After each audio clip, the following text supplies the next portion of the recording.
स्वागत है आप सभी का केमिस्ट्री के यूट्यूब चैनल सेवियर एकेडमी में। मैं बाबूराम आज आप सभी के लिए लेकर आया हूँ बच्चों क्लास 12th का जो मोस्ट इंपॉर्टेंट टॉपिक होता है बच्चों ऑर्गेनिक केमिस्ट्री में, जिसे हम बोलते हैं नेम रिएक्शन। तो आज की जो हमारी नेम रिएक्शन है बच्चों वो है एल्डोल कंडेंसेशन और कैनिजारो रिएक्शन, मतलब एल्डोल संघनन और कैनिजारो अभिक्रिया। ठीक है बच्चों, तो आइए देखते हैं, बोर्ड की तरफ चलते हैं और देखते हैं कैनिजारो अभिक्रिया कौन से कंपाउंड देते हैं और एल्डोल संघनन कौन से कंपाउंड देते हैं और ये किस तरीके की अभिक्रियाएं होती हैं। ठीक है बच्चों, आइए देखते हैं। एल्डोल संघनन कौन देते हैं, वो देते हैं बच्चों एल्डिहाइड। कौन देते हैं?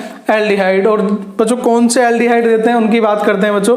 तो आइए बच्चों बात करते हैं ऐसे एल्डिहाइड जिनके पास अल्फा हाइड्रोजन परमाणु होता है, वो आपके एल्डोल संघनन देते हैं। क्या देते हैं बच्चों? एल्डोल संघनन देते हैं। केवल वही एल्डिहाइड एल्डोल संघनन देते हैं जिनके पास बच्चों क्या होता है, आपका अल्फा हाइड्रोजन परमाणु होता है। क्या होता है बच्चों? अल्फा हाइड्रोजन परमाणु होता है। यहाँ तक क्लियर बच्चों? तो अल्फा हाइड्रोजन परमाणु की बात करें बच्चों क्या होता है, तो बच्चों आपने देखा होगा, मान लीजिए मैंने लिखा CH3 single bond CH2 single bond CHO। बच्चों एल्डिहाइड ग्रुप कौन सा होता है? CHO। ठीक है बच्चों, तो एल्डोल संघनन या तो एल्डिहाइड देते हैं या कीटोन देते हैं बच्चों, दोनों ग्रुप दे सकते हैं, एल्डिहाइड और कीटोन। ठीक है बच्चों, लेकिन कौन से देते हैं? जिनके पास अल्फा हाइड्रोजन परमाणु होता है। अब अल्फा हाइड्रोजन परमाणु कौन सा होता है बच्चों, वो देखें। बच्चों ये जो ग्रुप होता है, कोई भी फंक्शनल ग्रुप होता है, उससे जो नेक्स्ट कार्बन होता है उसे हम बोलते हैं बच्चों अल्फा कार्बन। क्या बोलते हैं? Alpha carbon. उससे आगे जो कार्बन होता है उसे बीटा कार्बन बोलते हैं और उससे जो नेक्स्ट होता है उसे गामा कार्बन बोलते हैं। पहले बच्चों नंबरिंग सिस्टम कुछ ऐसे चलता था, अल्फा बीटा गामा के अकॉर्डिंग भी। ठीक है, तो जो फंक्शनल ग्रुप होता है उससे नेक्स्ट कार्बन बच्चों आपका क्या कहलाता है? Alpha carbon. ठीक है बच्चों, तो अल्फा कार्बन पर जो हाइड्रोजन होते हैं वही आपके क्या कहलाते हैं? Alpha hydrogen. क्या कहलाते हैं? Alpha hydrogen. यहां तक बात क्लियर आई बच्चों समझ में, कि ऐसे एल्डिहाइड जिनके पास अल्फा हाइड्रोजन परमाणु होता है वो आपकी एल्डोल संघनन अभिक्रिया देते हैं। ठीक है बच्चों, अब एल्डोल संघनन अभिक्रिया आपको सबसे पहले बच्चों पहचानना है कौन कौन देगा कौन कौन नहीं। जैसे मैं आपसे पूछता हूं बच्चों H सिंगल बॉन्ड CHO, इसका नाम है बच्चों फॉर्मेल्डिहाइड। क्या ये मतलब एल्डोल संघनन अभिक्रिया देगा? नहीं देगा बच्चों, क्योंकि ये क्या है? फंक्शनल ग्रुप, और इससे अगला कार्बन क्या होता है? Alpha carbon. लेकिन कार्बन तो है ही नहीं, अगर कार्बन नहीं है तो अल्फा कार्बन भी इसके पास नहीं है। जिसके पास अल्फा कार्बन नहीं है उसके पास अल्फा हाइड्रोजन तो कभी हो ही नहीं सकता। जैसे बच्चों मैंने बात की बेंजीन के ऊपर CHO, मतलब बेंजेल्डिहाइड। क्या मतलब बच्चों? बेंजेल्डिहाइड। तो बेंजेल्डिहाइड क्या आपका एल्डोल संघनन देगा बच्चों? नहीं देगा। क्यों नहीं देगा? क्योंकि बच्चों बेंजेल्डिहाइड के पास कोई भी अल्फा कार्बन नहीं है। ये तो रिंग होती है, कंप्लीट वलय होती है, इसमें आप किसी कार्बन को काउंट नहीं कर सकते बच्चों। नेक्स्ट देखें, मान लीजिए बच्चों मैंने आपसे कहा CH3 सिंगल बॉन्ड CH3 और मैंने दे दिया बच्चों आपको CHO। ठीक है बच्चों, तो ये फंक्शनल ग्रुप है आपका, और फंक्शनल ग्रुप के बाद जो बच्चों कार्बन होता है ये कौन सा है? Alpha carbon. कौन सा है बच्चों? Alpha carbon. अब आपके पास अल्फा कार्बन तो है लेकिन इस कार्बन के पास कोई भी हाइड्रोजन नहीं है, तो ये भी आपका एल्डोल संघनन नहीं देगा। क्लियर बच्चों? जैसे मैंने बात की CH3 single bond CHO acetaldehyde, ये एल्डोल संघनन देगा क्योंकि बच्चों ये क्या है? Functional group.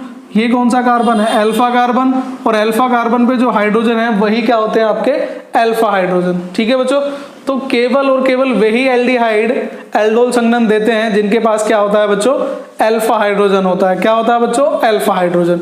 तो बच्चों होता क्या है इस रिएक्शन में? इस रिएक्शन में क्या होता है? जिनके पास अल्फा हाइड्रोजन परमाणु होता है, ऐसे एल्डिहाइड या कीटोन तनु क्षार की उपस्थिति में, तनु क्षार की उपस्थिति में, क्षार बच्चों आपका तनु होना चाहिए, डाइल्यूट होना चाहिए। NaOH प्रयोग कर सकते हैं, KOH का प्रयोग कर सकते हैं, BaOH का होल्टवाइज का प्रयोग कर सकते हैं, K2CO3 का प्रयोग कर सकते हैं, इन सभी का प्रयोग कर सकते हैं। तो बच्चों देखते हैं एल्डोल संघनन रिएक्शन कौन सी होती है। तो बच्चों मैंने लिखा आपका CH3 CH double bond O, ये होता है बच्चों आपका एसिटाल्डिहाइड। क्या होता है आपका? एसिटाल्डिहाइड बच्चों। ठीक है, तो यहाँ तक आपको एसिटाल्डिहाइड क्लियर हो गया होगा। तो मैंने आपको समझाने के लिए बच्चों एसिटाल्डिहाइड इस तरीके से लिखा है। ठीक है बच्चों, डबल बॉन्ड के साथ। तो बच्चों होता क्या है? एल्डिहाइड के 2 मॉलिक्यूल्स लेते हैं। कितने बच्चों? 2। ये भी एल्डिहाइड है और मैं दूसरा भी बच्चों एल्डिहाइड लिख रहा हूँ CH3 CHO। कौन सा बच्चों? CH3 CHO। ठीक है, देख लीजिए मैंने ये भी CH3CHO लिखा है, इसमें डबल बॉन्ड के साथ ऑक्सीजन शो किया है, इसमें एक हाइड्रोजन मैंने आपका पहले लिख दिया बच्चों, ठीक है। अब होगा क्या, जब ये डाइल्यूट आपके NaOH के साथ अभिक्रिया की जाती है इनकी उपस्थिति में, तो बच्चों ये संघनित हो जाते हैं। क्या हो जाते हैं? संघनित। जैसे ये जो डबल बॉन्ड आप देख पा रहे हैं, ये डबल बॉन्ड ब्रेक होगा और इसके साथ क्या जुड़ जाएगा बच्चों? हाइड्रोजन। देखें जरा कैसे, CH3 सिंगल बॉन्ड CH, ठीक है बच्चों, यहाँ तक क्लियर है। अब इसके बाद क्या हुआ? ऑक्सीजन। ऑक्सीजन बच्चों कैसा था? डबल बॉन्ड के साथ, तो इसका एक तरफ क्या चला जाएगा बच्चों? H, तो ये क्या हो जाएगा आपका? OH। क्या हो जाएगा बच्चों? OH, ठीक है। तो एक बॉन्ड अभी भी रिमेनिंग है, उस पर बच्चों ये रिमेनिंग पार्ट आपका ऐड हो जाता है, CH2CH, ठीक है बच्चों। तो ये कहलाते हैं आपके beta hydroxy aldehyde, beta hydroxy aldehyde, ठीक है बच्चों। अगर आप कीटोन के साथ करेंगे तो प्राप्त होगा बीटा हाइड्रोक्सी कीटोन।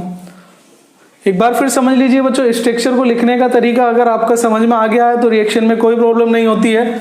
दूसरे वाला जो एसिटाल्डिहाइड लिखा है उसमें एक हाइड्रोजन को, जो अल्फा हाइड्रोजन था, उसे थोड़ा सा डिफरेंट लिख लिया बच्चों, पहले लिख लिया। तो ये एक तरफ हाइड्रोजन इसके और दूसरी तरफ बच्चों जो आपका रिमेनिंग पार्ट होगा वो जुड़ेगा, तो ये कहलाते हैं बच्चों आपके एल्डोल संघनन। एक बात और बच्चों, अगर आप इस कंपाउंड को डाइल्यूट HCl के साथ, मतलब अम्ल के साथ अभिकृत करते हैं, तो यहां से बच्चों OH, ठीक है, और एक यहां से H, एक H और एक OH, समझ पा रहे हैं बच्चों।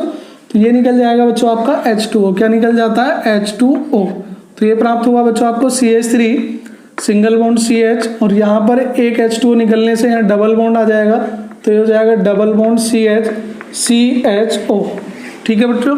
तो ये असंतृप्त आपके एल्डिहाइड प्राप्त हो जाते हैं, क्योंकि बच्चों ये स्टेबल होते हैं, इनकी तुलना में ज़्यादा स्टेबल होते हैं, इसलिए अगर आप इनकी तनु HCl से अभिक्रिया करो तो ये एक जल का अणु बाहर निकाल देते हैं बच्चों, ठीक है। एक बार फिर देख लीजिए बच्चों, एल्डोल संघनन कौन सी रिएक्शन होती है।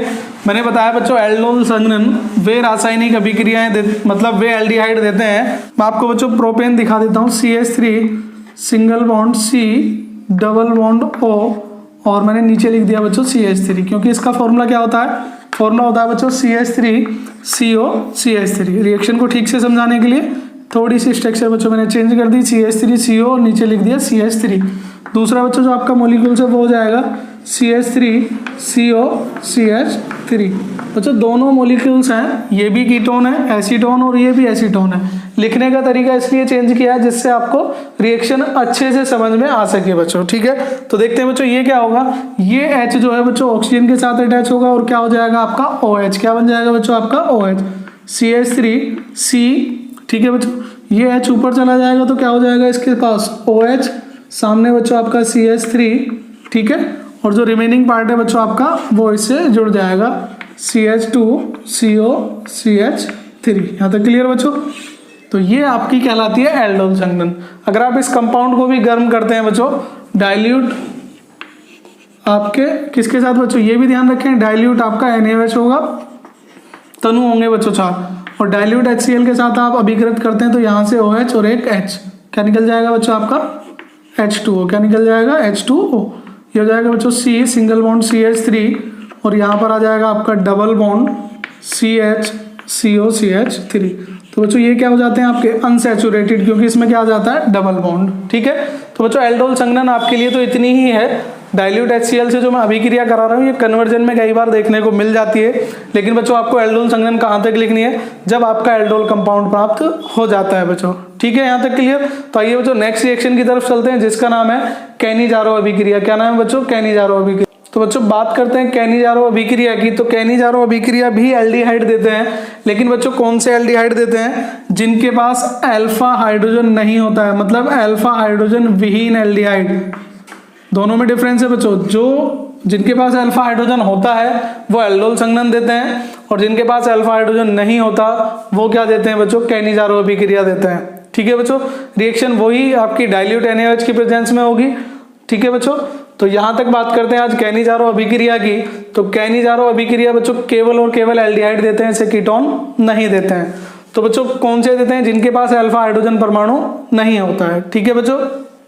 तो जिनके पास अल्फा हाइड्रोजन परमाणु नहीं होता है उनके बच्चों 2 मॉलिक्यूल्स पार्टिसिपेट करते हैं, और उनमें से एक अणु का ऑक्सीकरण होता है और एक का अपचयन। तो बच्चों कैनिजारो अभिक्रिया एक ऐसी अभिक्रिया है जिसमें स्वतः ऑक्सीकरण अपचयन होता है। क्या होता है बच्चों? स्वतः ऑक्सीकरण अपचयन, मतलब बच्चों खुद ही ऑक्सीकरण होता है पदार्थ का और उसके एक अणु का क्या हो जाता है? अपचयन। ठीक है बच्चों, तो ध्यान रखना है आपको। कौन से एल्डिहाइड देते हैं? अल्फा हाइड्रोजन विहीन एल्डिहाइड देते हैं। कितने मॉलिक्यूल्स लगते हैं बच्चों? 2 लगते हैं। एल्डिहाइड के कितने अणु लगते हैं आपके? 2।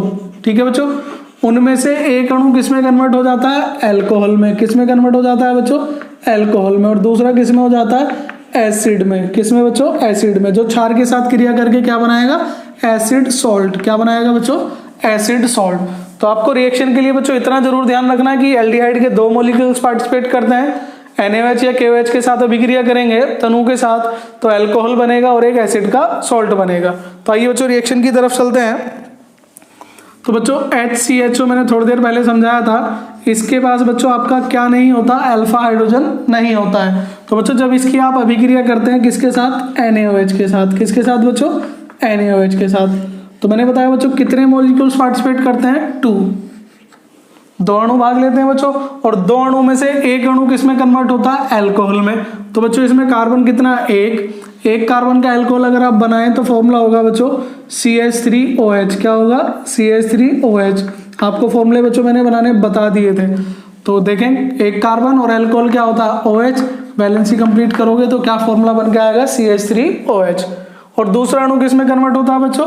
एसिड के सॉल्ट में। अब बच्चों एक कार्बन वाला एसिड कौन सा होता है? HCOOH। क्या होता है? HCOOH मतलब फॉर्मिक एसिड। अगर इसके लवण की बात करें तो क्या बनेगा बच्चों? HCOONA। HCOONA। तो बच्चों ये रिएक्शन है आपकी कैनिजारो अभिक्रिया। कौन सी? कैनिजारो। तो देखते हैं बच्चों, मान लीजिए मैंने आपको रिएक्शन दी यही 2HCHO प्लस KOH लिख दिया बच्चों आपका डाइल्यूट में। ठीक है बच्चों, अब डाइल्यूट KOH के साथ अभिक्रिया करेंगे तो बच्चों सिमिलर रिएक्शन होगी। एक अणु अल्कोहल में कन्वर्ट हो जाएगा और दूसरा किस में कन्वर्ट हो जाएगा बच्चों? एसिड के सॉल्ट में। तो ये हो जाएगा आपका सोडियम की जगह पोटेशियम। ठीक है बच्चों, आइए दूसरी रिएक्शन करते हैं। जनरली बच्चों हमारे कोर्स में 2 ही कंपाउंड है, एक बेंजील्डिहाइड और एक एसिटाल्डिहाइड। ठीक है बच्चों, तो बेंजील्डिहाइड होता है CHO। अगर आप इसकी अभिक्रिया करते हैं NaOH के साथ, ठीक है बच्चों, तो बेंजील्डिहाइड के कितने अणु लगेंगे? 2। कितने लगेंगे बच्चों? 2 अणु लगेंगे। और एक किस में कन्वर्ट होगा? अल्कोहल में, और एक किस में कन्वर्ट होगा? आपका एसिड के लवण में। तो बच्चों पहले देखता हूं मैं एसिड कौन सा होता है इसका। इसका एसिड होता है बच्चों बेंजोइक एसिड। बेंजीन के ऊपर COOH। अब लवण बनना है तो बच्चों क्या आ जाएगा? H को रिप्लेस करके Na। तो ये क्या है बच्चों? Sodium benzoate. क्या नाम है इसका? Sodium benzoate. आप लिख लेना बच्चों। नेक्स्ट क्या बनेगा बच्चों आपका? एक अणु किस में कन्वर्ट हो जाएगा? अल्कोहल में। तो बेंजीन के ऊपर बच्चों एक कार्बन और एक क्या हो जाएगा आपका? OH। क्या हो जाएगा? OH। बैलेंसी कंप्लीट करेंगे। OH अल्कोहल होता है ना बच्चों, 1 और 2 कितने बचे बच्चों? 2 हाइड्रोजन। ठीक है बच्चों, तो एक अणु किस में हो गया? अल्कोहल में, मतलब ये बच्चों बेंजील अल्कोहल है आपकी। क्या है? बेंजील अल्कोहल। और दूसरा अणु किस में कन्वर्ट होगा? एसिड के सॉल्ट में। ठीक है बच्चों, ये क्या है आपका? Sodium benzoate. यहाँ तक क्लियर बच्चों? तो आपको ध्यान रखना है हमारे कोर्स में बच्चों जनरली अगर हम 12th क्लास की बात करें तो 3 ही कंपाउंड हैं एल्डिहाइड और कीटोन वाले चैप्टर में, फॉर्मेल्डिहाइड, एसिटाल्डिहाइड, ठीक है बच्चों, और बेंजील्डिहाइड और एसीटोन। ठीक है बच्चों, ये 4 कंपाउंड अगर आप देखते हैं तो ये हमारे उस चैप्टर में आते हैं एल्डिहाइड, कीटोन और कार्बोक्सिलिक अम्ल में। तो बच्चों वैसे अगर कॉम्पिटिटिव के हिसाब से देखें तो इन चारों के अलावा भी रिएक्शन पूछी जा सकती है। अदरवाइज बच्चों इंटर के हिसाब से बात करें तो फॉर्मेल्डिहाइड कौन सी देगा? कैनिजारो। कौन सी देता है बच्चों? कैनिजारो अभिक्रिया। एसिटाल्डिहाइड कौन सी देगा? एल्डोल संघनन। ठीक है बच्चों, बेंजील्डिहाइड कौन सी देगा? कैनिजारो अभिक्रिया। ठीक है बच्चों, और एसीटोन ने भी कौन सी दी थी? एल्डोल। कौन सी दी थी बच्चों? एल्डोल। तो आपको केवल इतनी रिएक्शन देखनी है। कैनिजारो अभिक्रिया में आपको ध्यान रखना है बच्चों, क्या ध्यान रखना है कि अल्फा हाइड्रोजन विहीन एल्डिहाइड तनु क्षार की उपस्थिति में अभिक्रिया करके एक अणु अल्कोहल में कन्वर्ट हो जाता है और दूसरा अम्ल के लवण में। ठीक है बच्चों, तो ये अभिक्रिया आपकी क्या कहलाती है? कैनिजारो अभिक्रिया। ठीक है बच्चों, तो बच्चों आपने देखा कि हमने 2 रिएक्शन की है, कैनिजारो और एल्डोल संघनन। तो बच्चों दोनों में मैंने एक चीज आपको बताई है कि इसमें कैसे एल्डिहाइड है? दोनों समान एल्डिहाइड हैं। और एल्डोल संघनन में भी दोनों एल्डिहाइड कैसे लिए थे बच्चों, समान रूप से एल्डिहाइड लिए थे, मतलब एक ही प्रकार के एल्डिहाइड लिए थे। तो बच्चों अगर दोनों एल्डिहाइड आपके डिफरेंट हों, मतलब यही अभिक्रिया आपकी दो डिफरेंट एल्डिहाइड के बीच की जाए तो वो कहलाती है आपकी क्रॉस कैनिजारो, ठीक है बच्चों। और ठीक उसी प्रकार से अगर डिफरेंट एल्डिहाइड के बीच एल्डोल संघनन कराया जाए तो वो कहलाता है आपका क्रॉस एल्डोल संघनन। तो बच्चों देखते हैं उसे आगे की वीडियो में। सभी को ये वीडियो पसंद आया होगा, वीडियो को ध्यान से देखने के लिए आप सभी का धन्यवाद। बच्चों वीडियो को लाइक और शेयर करना बिल्कुल ना भूलें। अगर आप हमारे चैनल पर नए हैं तो चैनल को जरूर सब्सक्राइब कीजिए और सबसे पहले नोटिफिकेशन पाने के लिए बेल आइकन पर क्लिक करना बिल्कुल ना भूलें बच्चों। और इसी तरह हमारा साथ देते रहें। मिलते हैं बच्चों नेक्स्ट वीडियो में, तब तक के लिए जय हिंद जय भारत, धन्यवाद।